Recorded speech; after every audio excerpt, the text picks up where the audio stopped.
Saya Debbie Pranata dari Lokal 2C Pendidikan Agama Islam ingin menjelaskan tentang pandangan Islam tentang lingkungan hidup, studi lingkungan hidup dan perspektif Islam.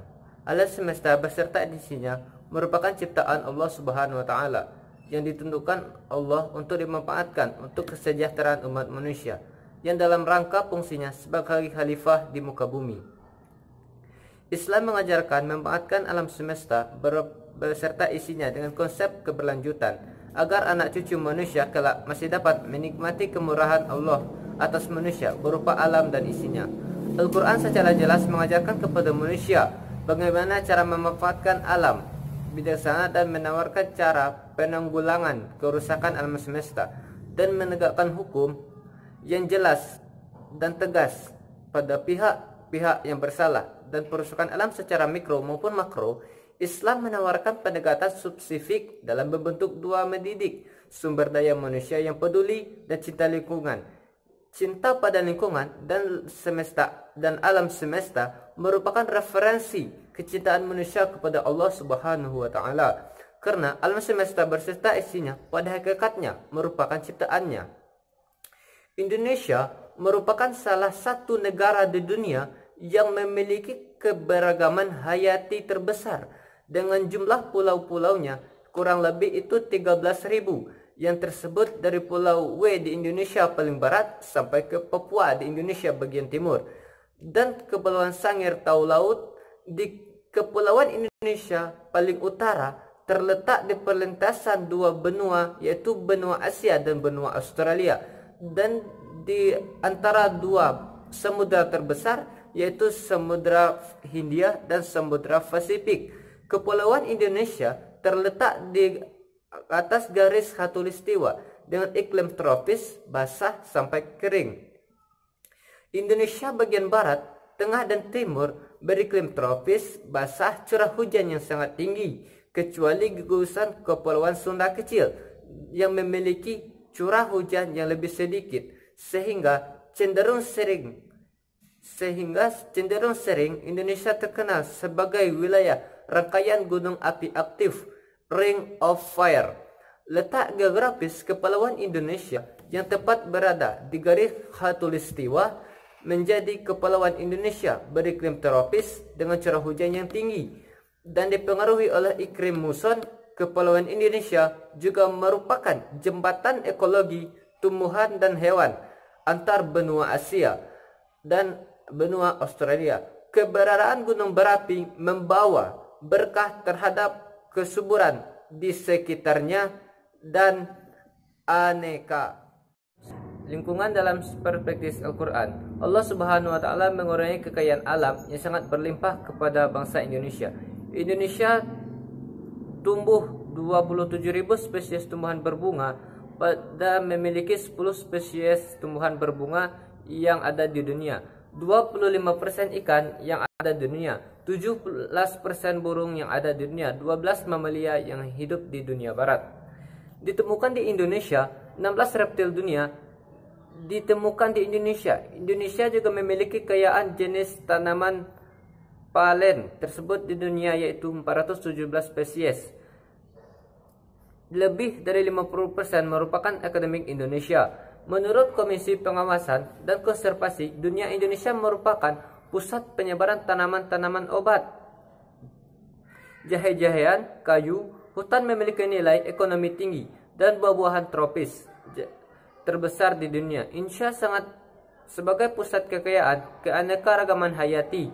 Dunia menghadapi ancaman serius atau kehilangan kekayaan dan karena kegiatan pembangunan dan perusakan lingkungan, kegiatan pemanfaatan alam seperti legal logging dan illegal logging, kegiatan penambangan kebakaran hutan dan tahan lama.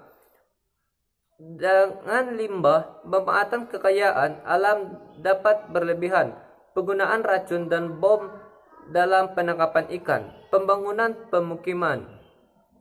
Kondisi kerusakan alam dapat ditenggarai oleh lemahnya penegakan hukum oleh pemerintah dan belum siap perangkat hukum yang ada untuk menjawab permasalahan lingkungan yang ada dan perangkat pemerintah yang korup serta model pengelolaan lingkungan yang salah. Hal tersebut menjadikan Indonesia menghadapi carut-menyarut masalah lingkungan. Kondisi pembangunan lingkungan yang salah tersebut memunculkan problem manusia dan lingkungan hidup berupa bencana struktural dan sistematik, kemiskinan di perdesaan, di perkotaan, kehidupan sosial, bencana alam seperti kekeringan, banjir, tanah longsor, pencemaran air, tanah dan udara, sampah kimia dan anorganik, pembunuhan hutan, erosi, abrasi sebagai eksplorasi alam yang lemah kendali menyebabkan lingkungan berada sampai pada titik kehancuran.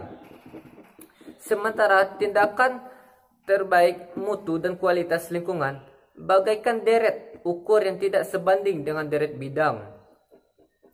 Dari sisi keagamaan, Indonesia adalah negara penduduk mayoritas muslim terbesar di dunia. Secara demografi, Indonesia merupakan negara yang diperhitungkan di Asia Tenggara. Islam di Indonesia memiliki keunikan karena Islam di Indonesia adalah Islam budaya. Spirit Islam di Indonesia sangat memperhitungkan. Namun, dalam prakteknya, dalam sikap praktis sehari-hari, umat Islam seolah memisahkan diri di antara praktis hidup duniawi dan ukhwawi. Ada pandangan dikotomi persoalan dunia akhirat. Dalam masyarakat Indonesia, perspektif Islam bahwa untuk menjadi orang yang saleh, maka masjid adalah sentral kesalehan. Sementara untuk mencari kemampuan ekonomi dapat publik, maka praktek di luar masjid itu diutamakan. Ideal menurut Islam tidak dapat memisahkan antara perkara duniawi dan ukhrawi. Realitas yang nampak di Indonesia sekarang, syariat Islam telah diganti dengan sistem sekular. Gotong royong kekayaan kebijakan politik. Order baru mengeksploitasi sumber daya alam untuk kepentingan pembangunan menjadi penggunaan utama. Islam sebenarnya telah memberikan jalan keluar terhadap persoalan ini. Al-Quran sebagai pedoman umat Islam dalam menjalankan ibadah mampu memberikan jawaban atas permasalahan lingkungan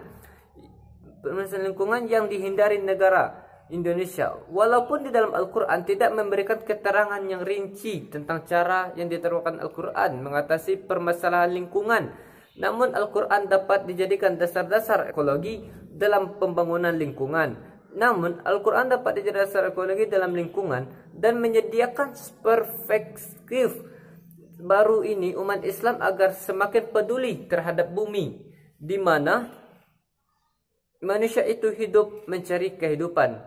Yaitu terdapat dalam Al-Quran, yaitu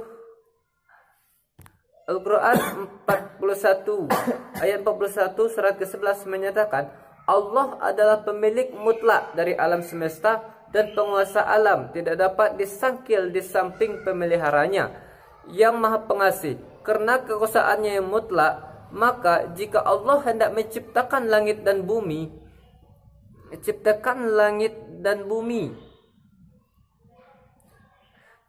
Dia berkata kepada keduanya, jadilah kalian baik dengan suka maupun dengan terpaksa. Ayat kejadian penciptaan alam semesta tersebut mengisyaratkan bahwa Allah Subhanahu wa taala secara tegas telah memberitahukan kepada alam selain ayat atau wahyu yang tertulis dan juga ayat Allah yang wahyu tidak tertulis namun ada di sekeliling manusia, yaitu ayat Allah yang ada semesta. Pastikanlah ayat-ayat Al-Quran lainnya, antara lain pada Al-Baqarah 74 yang mengisyaratkan bahwa di antaranya sesungguhnya ada seluncur karena takut kepada Allah dan surat berbicarakan makhluk Tuhan Allah Subhanahu wa taala.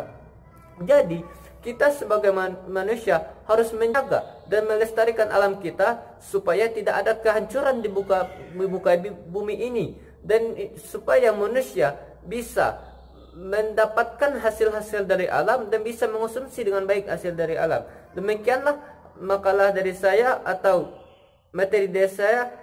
Assalamualaikum warahmatullahi wabarakatuh.